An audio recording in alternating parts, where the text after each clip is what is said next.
Just recently, Jimmy Kimmel, the award-winning Jimmy Kimmel, is now without a job. But some believe that this could be bigger than just him being out of a job. Many are saying that his suspension, it shows that media is in the process of being censored and under attack by the powers that be. Now, we do know the First Amendment grants Congress shall make no law respecting an establishment of religion or prohibiting the free exercise thereof or abridging the freedom of speech or of the press or the right of a people peaceably to assemble and to petition the government for redress of grievances. Let's take a listen to what others have to say, starting with Don Lemon. This is really scary. The First Amendment is over. Freedom of speech. Have you seen what the Pentagon is doing? They are ordering reporters to get approval on the information that they can take or give to the press or disseminate. This is censorship, dictatorship at its highest. It's ridiculous. We need to stand up and fight. When the First Amendment is gone, freedom of speech, democracy is over. By the way, this is from the Department of Defense, which is now the Department of War. Good Lord. We have some major news right now. We are facing one of the largest attacks on the First Amendment and free speech in recent history. And those on the right are actively embracing cancel culture, what they've derided for many years. And they're doing it in the name of Charlie Kirk. And this isn't even a partisan issue because there are some even on the right who aren't comfortable with what's happening right now. Jimmy Kimmel's show was suspended. The View is about to be targeted. And anyone who doesn't agree with this administration could be on the chopping block next. Truly, the First Amendment has never been under attack like this in recent memory. It is getting really bad, and it's getting really bad fast. And what we're seeing happen right now is essentially using Kirk's killing as a way to target political opponents. And it's only about to get worse. There are now reports that the administration may soon target nonprofits without any evidence. Protesters may soon be charged with RICO violations, that's racketeering, and so much more. Well, now's the time to fight back, to continue using your voice. I'll always use my voice. Spread the word. And speaking of free speech, I want to speak about Jimmy Kimmel because he has been pulled off air indefinitely over his comments in the aftermath of Charlie's assassination. So let's take a listen to what Jimmy Kimmel said on his show. We hit some new lows over the weekend with the MAGA gang desperately trying to characterize this kid who murdered Charlie Kirk as anything other than one of them and doing everything they can to score political points from it. In between the finger pointing, there was grieving. On Friday, the White House flew the flags at half-staff, which got some criticism. But on a human level, you can see how hard the president is taking this. My condolences on the loss of your friend Charlie Kirk. May I ask, sir, personally, how are you holding up over the last day and a half, sir? I think very good. And by the way, right there, you see all the trucks? They've just started construction of the new ballroom for the White House, which is something they've been trying to get, as you know, for about 150 years. And it's going to be a beauty. Yes. Okay. He's at the fourth stage of grief, construction. Demolition, construction. This is not how an adult grieves the murder of someone he called a friend. This is how a 4-year-old mourns a goldfish. Okay, so that's what he said. Whether or not you think it was a insensitive joke, okay, I don't think that would have been the justification for saying that he now needs to donate to charity and lose his whole life. And this is what happened. He's taken off air, and some people are saying, hey, Candace, they did this to us. And you're not wrong, right? If you are on the right and you are saying that when the whole George Floyd thing happened, people lost their jobs for saying sensible things or making a joke, you are correct. Like, you are right to say, yes, that absolutely did happen. But if you're not recognizing that when you just flip the coin, it's the same people that are gaining more power, I just want the attacks on free speech to stop, okay? I want the reaction, if you're angry about what Jimmy Kimmel said, is for the free markets to take him out, right? He doesn't have a show because nobody's watching him anymore because they're so disgusted by what he said. That's what I want. I want us to be in control, right, of where we spend our dollars, of what we're saying, and not like the government to press a button and say, you lose everything because we don't like what you said. And it should be noted, by the way, that in the same monologue, he did call the murder senseless. The day that it happened, Jimmy Kimmel posted a message on Instagram sending love to the Kirk family, to the victims of gun violence. He posted, instead of the angry finger pointing, can we just for one day agree that it's horrible and monstrous to shoot another person? On behalf of my family, we send love to the Kirks and to all the children, parents, and innocents who fall victim to senseless gun violence. You wouldn't have thought that he had posted that in terms of everyone that were just like strip him of everything. And I want to be clear, I don't like Jimmy Kimmel, right? I think he is a part of the radical left, the people that are constantly shouting. I don't like him at all. But I'm just recognizing that our solution to being angry at each other always seems to be, let's give the government more power, right? Let's give the government more power. And that's what happened here, okay? The chairman of the Federal Communications Commission, Brendan Carr, jumped up and he criticized Jimmy Kimmel's remarks. He threatened federal action against ABC affiliates who carried the show. What? Federal action if you carry the Jimmy Kimmel show? Does that seem right to you?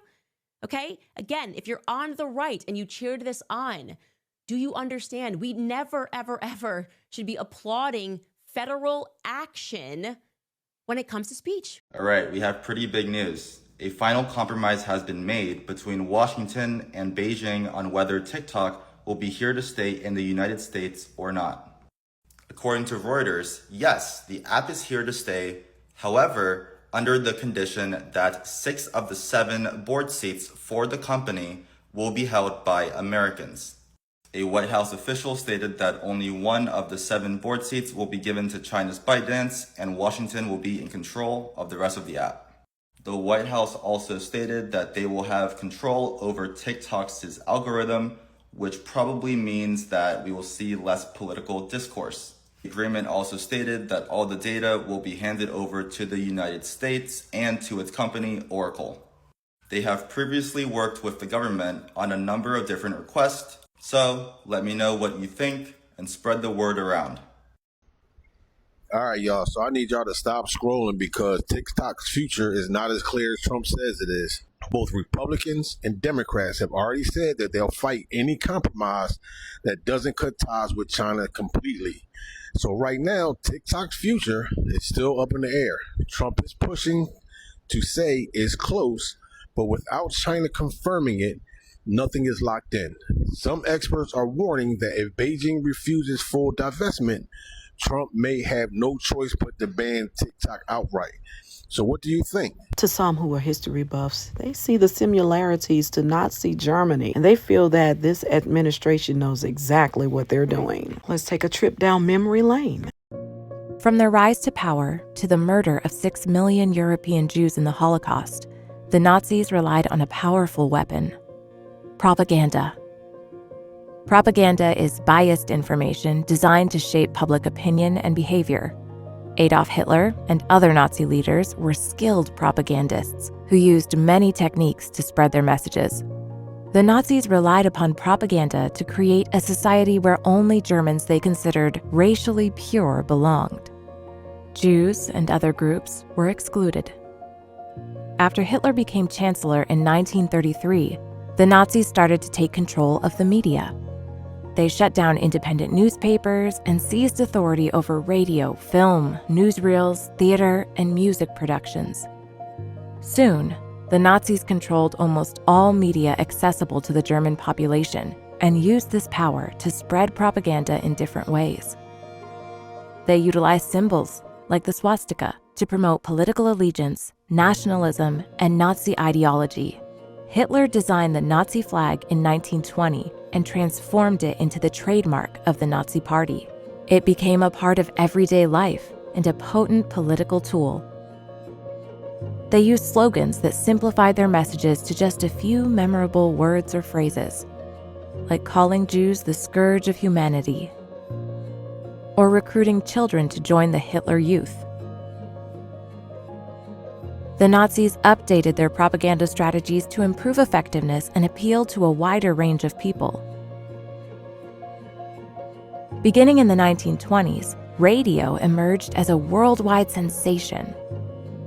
For the first time, people could listen to news and entertainment in their homes. The Nazis quickly recognized the power of this new medium.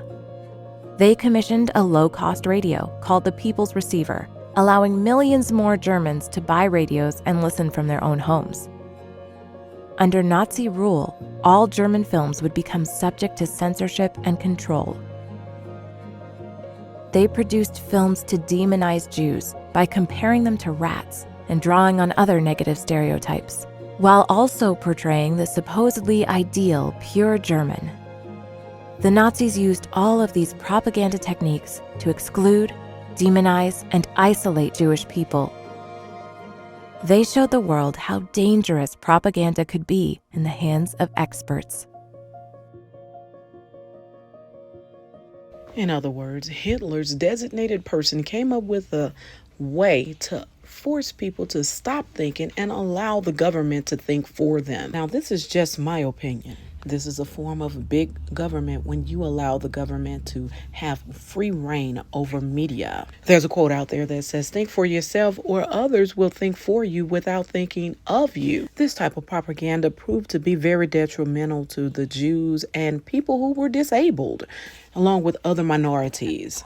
The media propaganda was so effective that you had Jewish doctors, lawyers, engineers, and people of that magnitude who were cast to the side, and regular Germans said nothing. Matter of fact, they turned a blind eye because these people were seemingly the Jewish problem. Hitler's designated mastermind weaved his way into all forms of media. Traitors like communists, Jews, and other minorities. In 1939, with the invasion of Poland, Hitler launched the Second World War and implemented his brutal final solution to what he called the Jewish problem. It was estimated that 5 to 6 million Jews, up to 2/3 of all Jews living in Europe before the war, were starved, tortured, used as slave labor, and systematically murdered in Nazi death camps like Auschwitz during the Holocaust. How was Hitler able to get away with such unimaginable atrocities? The truth is that none of it would have been possible without Hitler's propaganda machine.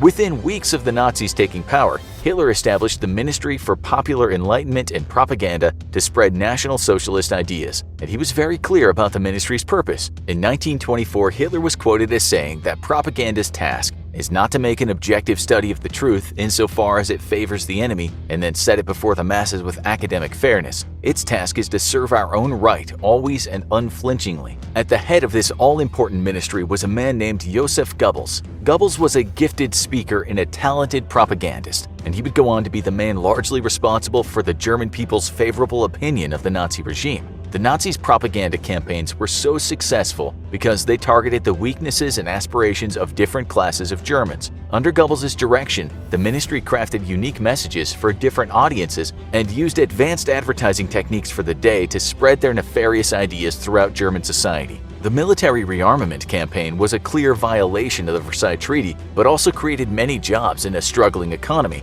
and helped the Nazis secure the support of the working classes. Messages targeting business owners who had suffered after the war placed the blame for all of Germany's recent troubles on communists and Jews, and claimed that Germany had been stabbed in the back and betrayed by foreign aggressors after World War I. The key themes of propaganda targeting the middle and upper classes focused on the supposed purity and racial supremacy of the German people. Nazi propaganda infiltrated all areas of German life, from education and industry to science and entertainment, and the ministry used all forms of media to spread their messages and present Germany as the defender of Western culture. Art and radio and music and film and theater were all harnessed to further the Nazis' agenda. Everything from the Nazis' uniforms to the party's strict hierarchy echoed a strong military theme and appealed to Germans who wanted to regain the country's former glory as a military power. War was glorified as a way for the Germans to avenge themselves against their enemies, and a propaganda campaign rebranded the post-war years as part of a 30 Years' War, one that started in 1914 with the onset of World War I, and one that wouldn't end until Germany was victorious and restored to its former glory. Painted in this light, the Nazis were able to convince the German public that their enemies were planning to attack them at any moment, and the Nazis were able to claim that the invasion of Poland at the start of World War II was simply an act of self-defense. This militaristic theme was on prominent display during the many rallies held by Hitler. Nazi Party rallies were held annually in Nuremberg to display the power and might of the Nazi regime and gain popular support for the party. Often lasting for more than a week, thousands of spectators would flood the fairgrounds to attend folk festivals and watch parades of specially selected SS and military troops who best represented the Aryan ideal as they marched through the grounds, turning to Hitler, who was situated at the very top of the massive grandstands, to recognize him with the signature Nazi salute. The Nazis knew that it wasn't enough to convince the adult Germans to follow them. They had to target the next generation of Germans and turn them into devoted Nazis too. In 1937, Hitler outlawed the Boy Scouts and all other youth groups except for his own version, the Hitler Youth. Under the guise of typical scouting activities like hiking, camping, and survival training, the Hitler Youth was a way for the Nazis to remove children from the influence of their parents and indoctrinate them into their anti-Semitic ideology. The program was so effective that many children would denounce their parents or even report them for behaving in ways the Nazis considered unacceptable, such as being tolerant towards Jews. The real goal of the Hitler Youth, though, was to create more soldiers for the German army, and over time the boys' branch of the group became more and more militaristic, training young boys to march, handle weapons, and prepare for war. The Nazis had complete power over German newspapers and were able to control what news the German people read. They used newspapers like Die Stürmer, the Attacker, to further their anti-Semitic agenda, especially in periods prior to the passage of anti-Semitic legislation. Before the 1935 Nuremberg race laws were enacted, the Nazis used newspapers extensively to gain acceptance or at least tolerance of their new racist policies. Under the new laws, anyone with 3 or 4 Jewish grandparents, regardless of whether they were practicing Judaism or self-identified with their Jewish roots, were excluded from citizenship, denied political rights, and forbidden from marrying anyone of German blood. Graphic cartoons in Die Stürmer portrayed Jews as hideous and frightening subhuman enemies of the German people, obsessed with money, sex, and power. The Nazis were portrayed as simply stepping in to restore order, and the German people were encouraged to stand aside and passively accept their horrible treatment of Jews. One of the Nazis' greatest propaganda weapons was the film industry. The Nazis were suspicious at first since they thought that the film industry was controlled by Jews, but Goebbels saw the opportunity to influence the thoughts and beliefs of the German people through film. He purged the industry of undesirables and offered high-profile positions and unlimited resources to those who were loyal to the Nazi cause. Some films focused on depicting Germans as racially, culturally, and militarily superior and glorified the Nazi Party. One of Goebbels' favorite directors was Leni Riefenstahl, and she directed many films for the Nazis, including Triumph of the Will, an aesthetically pleasing film covering the 1934 Nazi Party rally. Other films had a darker theme. The Eternal Jew, directed by Fritz Hippler, demonized the Jewish people as subhuman, wandering cultural parasites who were bent on destroying German culture. In the years leading up to the start of World War II, the Nazis were making little effort to hide their violations of the Versailles Treaty and were being incredibly blatant about their horrific ideas and plans. So why did no one stop them? In short, their propaganda machine was working just as hard outside of Germany as it was within the country. In the days before the internet, it was much easier for governments to control the narrative and take charge of what outsiders were allowed to see about the inner workings of their country. They took steps to mislead foreign governments into thinking the Nazis were simply making reasonable demands to rebuild their country, while downplaying their anti-Semitic rhetoric and increasingly violent treatment of Jews. Just 3 years before the onset of World War II, Nazi Germany hosted the 1936 Olympic Games, inviting the world into their country in the midst of their remilitarization and anti-Semitism. This event was yet another grand propaganda campaign designed to fool the world and bolster the German people. Though Jewish German athletes were forbidden to compete in the Games, the Nazis toned down their anti-Semitic rhetoric in the papers and radio, and they cleaned up their cities, removing Jews unwelcome signs and blatantly racist posters. Visiting athletes and delegates were blissfully unaware of the true extent of the Nazis' hatred for the Jews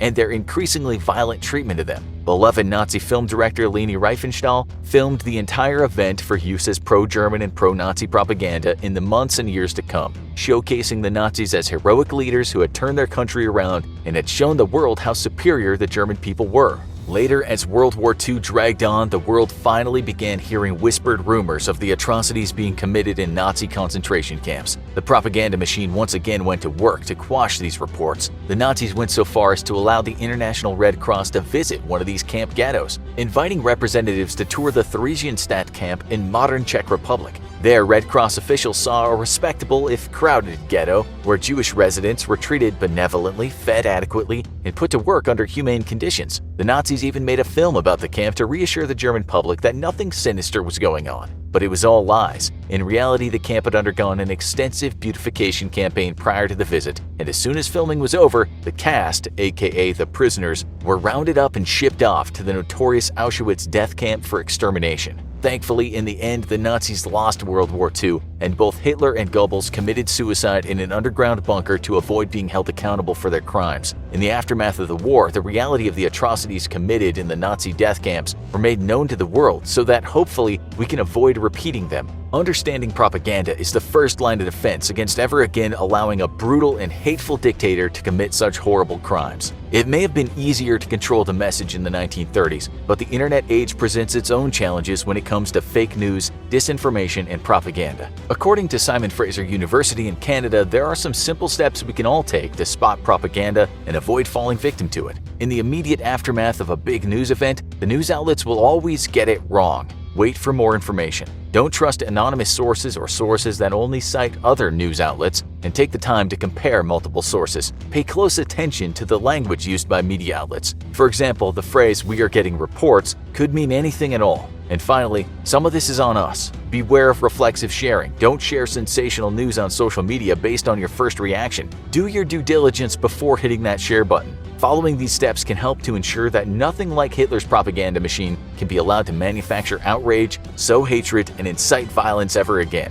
This couldn't possibly happen in America because in America, we are taught to be free thinkers and think for ourselves, but is that really the case in 2025? If you've been watching the news, we do know that in the wake of Jimmy-Kimmel being fired, Ted Cruz has been speaking out boldly against what has happened. Does it make him weak because he questioned those in authority at the FCC, or does it bring about a conversation that's necessary? Take a listen at some more things that happened in Nazi Germany. Interesting here in Berlin that people often walk right by. Beneath this glass, you'll see huge underground bookshelves, but they're empty. You see, in 1933, on this very square, a group of Nazi students burned over 20,000 books by Jewish, communist, and liberal authors in an act of literary cleansing, one of the largest and most infamous book burnings. In 1995, these empty shelves were installed by an Israeli artist. They have space for 20,000 books, the same number burned on that infamous day. And engraved here is a chillingly prophetic quote from an 1820 play by German Jewish author Heinrich Heine. That was but a prelude. Where they burn books, they will ultimately burn people as well. After taking a trip down memory lane, the only thing I can think of in modern day is Project 2025 and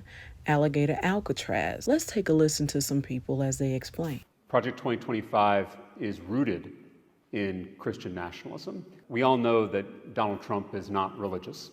I doubt he's ever opened a Bible. But Trump is surrounded by religious extremists.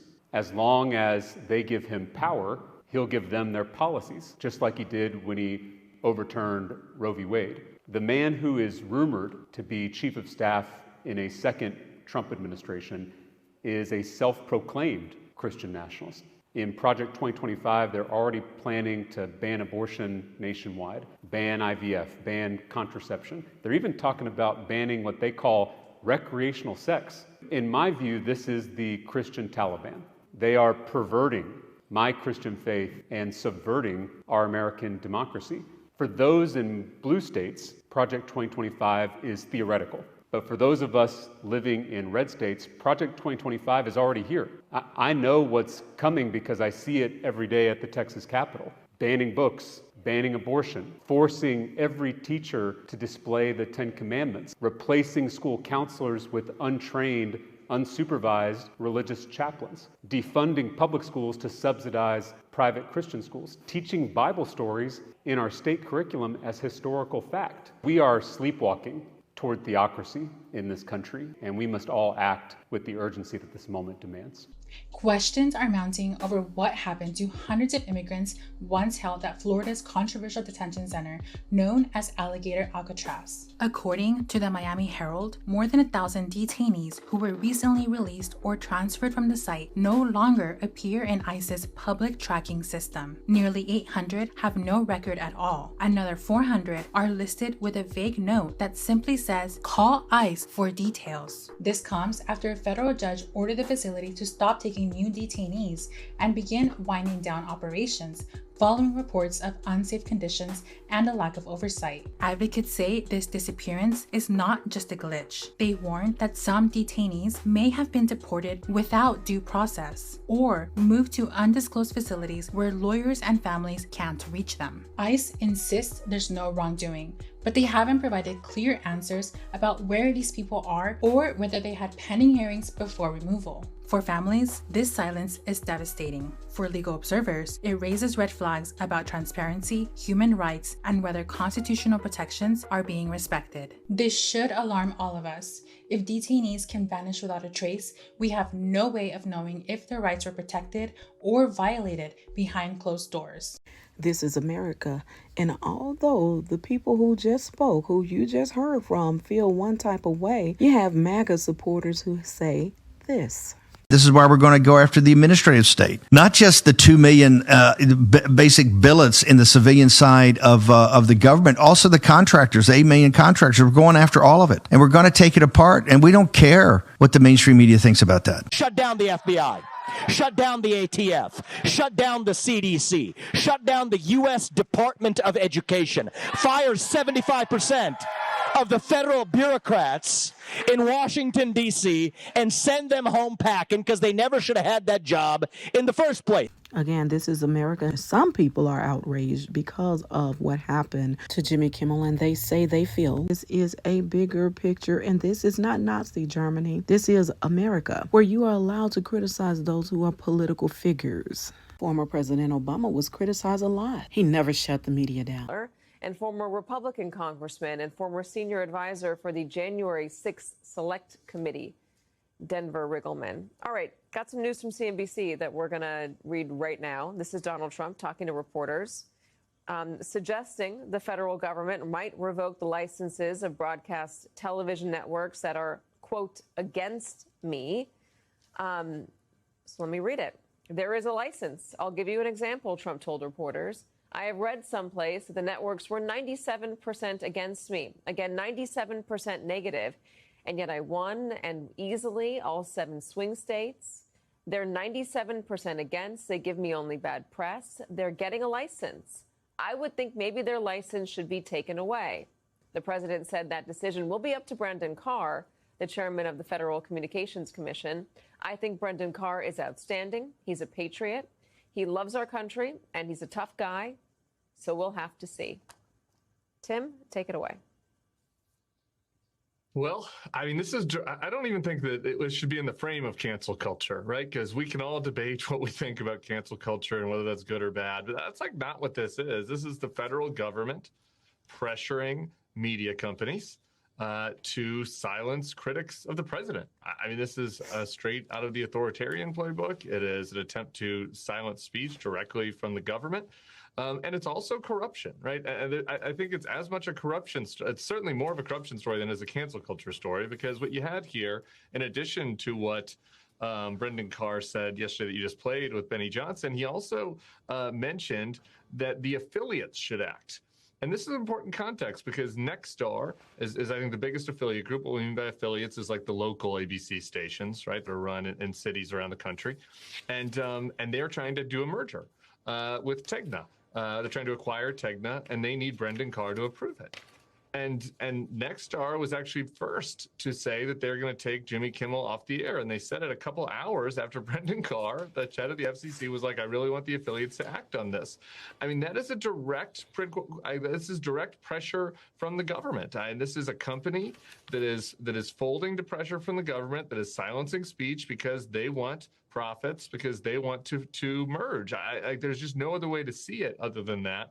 And I think that demonstrates, I think, more accurately like what we're looking at here. You know, we were going to talk specifically about Jimmy Kimmel, but with Trump's comments, this does feel much broader now, saying that he's going to go after the broadcast networks because he says they're 97% against him. It reminds me of something they did during the 2016 campaign. They literally went through reporters' tweets and then did a percentage of whether that reporter was on their side. And they came after some reporters. I don't know when it's going to hit the news of what happened today, but the blowback from this whole ABC News canceling Jimmy Kimmel Live is historic. Not only are people canceling their Hulu app, their Disney Plus apps, their ABC apps, people are boycotting Marvel, studios, Marvel Comics, movies, and any Disney movie. People are protesting outside of Disney in Burbank today. People are canceling Disney cruises, and people are canceling trips to the Disney parks, Disney World and Disneyland here in California. So screw Disney, screw ABC. You were concerned about the FCC and Donald Trump having power over you. And remember, you make your money off the people, not off the... So that was your mistake, getting scared by the FCC. You should be scared by the people who put food on your table, and that's us. And you're canceled. Is what happened to Jimmy Kimmel government overreach, or is this something that was truly necessary? You decide. Leave us a comment in the comment section. Don't forget to like, subscribe, and hit that bell for notification. Angela Buckney here, the voice behind the mic.